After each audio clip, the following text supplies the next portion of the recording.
Perang dagang Amerika Serikat dan China kini memasuki babak baru yang jauh lebih panas dari sebelumnya. Presiden Amerika Serikat Donald Trump mengumumkan kenaikan tarif hingga 100% atas produk impor asal China mulai 1 November. Langkah ini diambil sebagai bagian atau balasan langsung terhadap langkah Beijing yang memperketat ekspor mineral tanah jarang atau rare earth, komoditas penting untuk industri teknologi canggih dunia. Sementara pasar global langsung bergejolak, Trump mengirim pesan jelas ke Beijing. Amerika tak akan dibiarkan tertekan.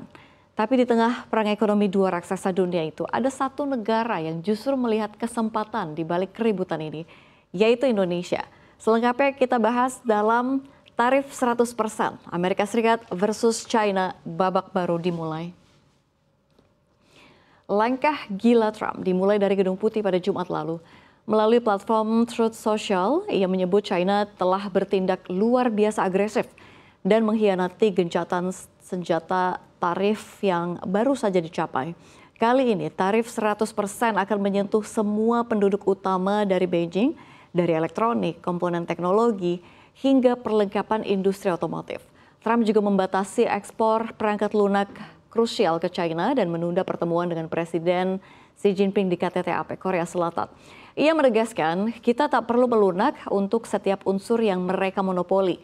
Kita punya dua, jadi China punya satu, kita juga punya dua pilihan gitu. Di balik retorika itu, Trump juga mengirim pesan politik jelas ke dalam negeri. Ini menunjukkan dirinya tetap kuat menjelang pemilu paruh waktu November nanti. Namun gelombang tarif itu tak cuma mengguncang hubungan diplomatik, tapi langsung mengguncang pasar dunia. Seperti apa guncangannya ke pasar global? Kalau misalnya kita lihat ya, dalam hanya kurun waktu 24 jam, dampak langsung terasa. Saham teknologi Amerika Serikat memimpin penurunan begitu ya. Ada Dow Jones yang jatuh hampir 900 poin. Ini kalau kita lihat S&P turun 2,7%, lalu juga ada Nasdaq yang merosot 3,5%. Dan saham-saham seperti Nvidia, Tesla, dan juga AMD ini terjatuh sebagai korban pertama. Obligasi dan indeks dolar pun tak selamat, ini menandakan pelarian modal ke aset aman. Sementara itu pasar logam mulai seakan meledak.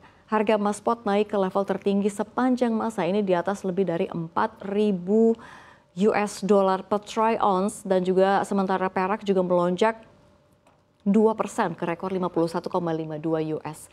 Ini pasar menilai perang dagang ini nggak cuma gejolak dagang tapi sudah menyentuh level strategis, mengancam industri semikonduktor, energi, dan juga rantai pasok global.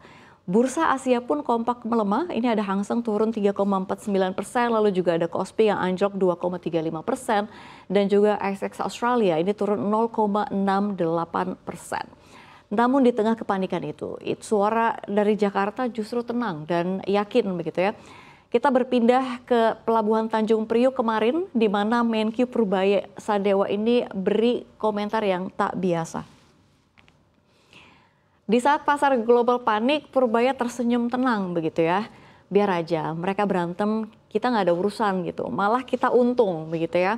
Ini tegasnya waktu pada saat dimintai pernyataan oleh para wartawan di Tanjung Priok kemarin. Menurutnya tarif 100% antara Amerika Serikat dan China ini bisa membuka peluang baru bagi ekspor Indonesia. Khususnya komoditas dan produk manufaktur yang selama ini kalah harga di pasar Amerika. Barang kita jadi lebih bersaing di pasar Amerika Serikat, itu untung buat kita begitu ya. Di pasar saham, IHSG kemarin bergerak fluktuatif, namun akhirnya sempat ditutup di sesi 1 di zona hijau di level 8.200-an atau naik 0,02%. Dan kalau misalkan kita lihat ya, dalam konteks yang lebih luas lagi, pernyataan Purbaya ini menunjukkan strategi RI. Memanfaatkan keretakan global untuk memperluas akses dagang dan menjaga iklim investasi domestik. Namun pasar belum selesai karena ada fenomena khusus setiap Oktober yang kembali diuji di tahun ini. Kira-kira ada fenomena apa? Ya, bear killer. Ya, secara historis Oktober dianggap sebagai bear killer. Ini bulan yang kerap kembali atau membalikan pasar dari bearish ke bullish. Dalam 10 tahun terakhir, IHSG hanya 2 kali merosot di Oktober, ini pada 2018 dan juga 2023. Ini kalau misalkan kita lihat pasar mengalami rebound kuat, termasuk pada periode pasca pandemi dan awal pemerintahan baru. Namun, ini di bulan Oktober 2025 agak beda begitu ya. Ada Trump, lalu juga ada tarif, ada juga shutdown pemerintah Amerika Serikat yang masih berlangsung. Meski begitu, sejumlah analis menilai gelombang koreksi ini tak akan sedalam awal tahun. Trump memang pernah membuat pasar terjun bebas di April lalu saat tarif resiprokal diumumkan. Namun saat itu semua negara terkena dampak. Kali ini hanya China yang jadi sasaran, sehingga sentimen negatif global terbatas. Dan salah satu penyebabnya adalah kebijakan domestik yang lebih siap dan kuat dibandingkan awal tahun. Kira-kira ada amunisi apa yang diberikan oleh Pak Purbaya?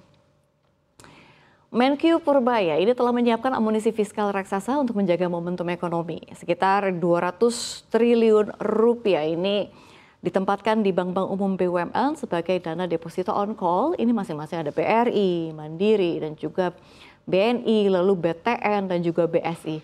Langkah ini kalau kita lihat ya, ini untuk mendorong penyaluran kredit, likuiditas, dan juga pertumbuhan ekonomi di kuartal 4. Nggak hanya itu, pemerintah akan mendapatkan tambahan 10 hingga 20 triliun ini di bank pembangunan daerah seperti BJTM dan juga DKI begitu ya. Purbaya juga melakukan pergeseran anggaran antar kementerian untuk menjaga penyerapan 95% hingga akhir tahun serta memastikan defisit fiskal tetap di bawah 3% dari PDB. Dan kalau misalkan kita lihat ini IHSG juga dalam 3 bulan terakhir sudah naik hampir 19% dan diperkirakan akan koreksi sehat ke level support kira-kira 7.980 hingga 7.890-an sebelum rally baru. Sentimen tambahan ada pula datang dari ekspektasi pemangkasan suku bunga The Fed di Oktober ini setelah shutdown ini membuat data ekonomi Amerika Serikat tertunda dan juga 750.000 pegawai dipulangkan sementara.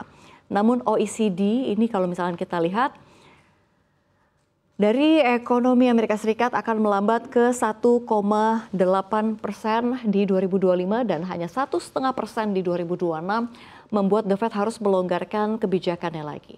Bisa dikatakan ya, saat dunia terguncang, pasar lokal punya pondasi yang mulai kuat. Dan pemirsa memang kalau kita lihat, kita juga harus optimis ya.